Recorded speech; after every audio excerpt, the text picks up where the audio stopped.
بچپن سے یہ خواب دیکھا تھا، یہ بھی میں ایک پائلٹ بننا چاہ رہا تھا. ابھی میں نے اپنے جو خواب ہے اس کو تھوڑا موڈیفائی کر کے میں ابھی ناسا میں جانا چاہتا ہوں.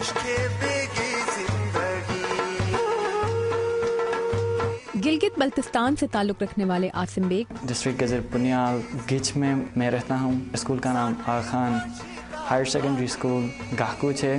ایک طویل سلیکشن پروسیس سے گزرنے کے بعد امریکی حکومت کے یس پروگرام کے لیے منتخب ہو کر امریکہ پہنچے. سپنا تھا جو بھی ابھی ایک سچائی ہے. بیسیکلی آپ اس ایریا سے تعلق رکھتے ہیں جہاں پر اتنی زیادہ ترقی نہیں ہے ابھی تک شہروں کے مقابلے. تو پھر وہاں ٹی وی پہ دیکھتا تھا، امریکہ کی نیوز آتی تھی، وائٹ ہاؤس، خبریں بھی دیکھتا تھا جس سے امریکہ کے بارے میں پتہ چلا اور بہت ہی انٹرسٹڈ تھا کہ امریکہ میں جا کر پڑھوں.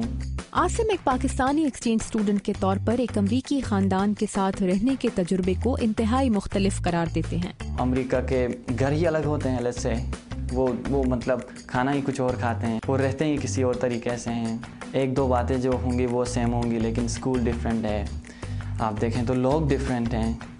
آپ کے جینے کا، آپ جس طرح گھر میں رہتے ہیں پاکستان میں، جس طرح گھر میں رہتے ہیں اس طرح نہیں رہ سکتے. لوگوں کے رہنے کا انداز بہت الگ ہے. وہ ایک کرسچن فیملی ہے، کیتھولک کرسچن ہے.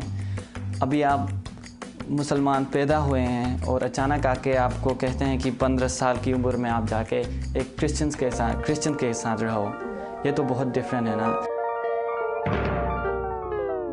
تو گلگت سے اتنی دور اتنے مختلف ماحول میں امریکہ آ کر انہوں نے کیا کچھ سیکھا بھی؟ بہت ساری اچھی باتیں. میں تو یہ کہوں گا میں نے کوئی بری بات سیکھی ہی نہیں. آپ کو ڈفرینسز کو ویلیو کرنا چاہیے. مانا کہ ہم میں فرق ہے، وہ تو اگر آپ گلگت سے راولپنڈی آ جائیں تو بھی وہاں پر بھی فرق ہے. ابھی تو آپ امریکہ میں ہیں تو اوبیسلی طریقہ الگ ہے، لیکن سیکھا بہت کچھ. عاصم جن کی علاقائی زبان شناہ روانی سے اردو بولتے ہیں، انہوں نے اپنے میزبان امریکی خاندان اور اسکول کو اسلام کے بارے میں کچھ نئی باتیں بتائی ہیں اور انہیں ایک ایسے پاکستان سے ملنے کا موقع دیا ہے جسے وہ پہلے نہیں جانتے تھے.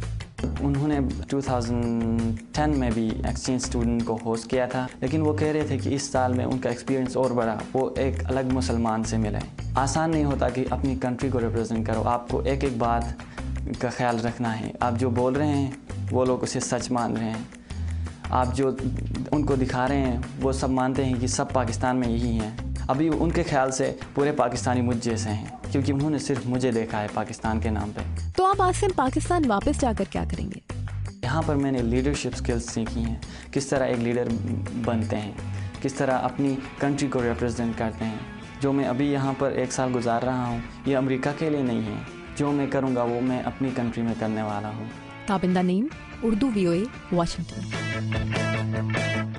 لیٹس ہوپ کہ عاصم بیگ نے جو لیڈرشپ سکلز یہاں سیکھے ہیں ان کی مدد سے وہ اپنے علاقے اور اپنی کمیونٹی کے لیے بہترین لیڈرشپ فراہم کریں. آپ کا اس بارے میں کیا خیال ہے ہمیں فیس بک پر ضرور بتائیے گا. اور اگلے ہفتے فیوچر لیڈرز میں آپ کی ملاقات ہوگی اسلام آباد کی عظیمہ زیدی سے، جو ایک بہت ہی غیر معمولی طالبہ ہیں.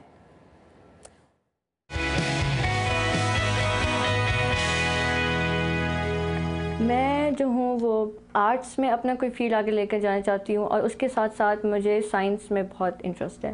تو مجھے تو یہی ہے کہ کاش میں یا تو سائنٹسٹ بن جائے، جرنلزم میں بھی میرا ہے انٹرسٹ.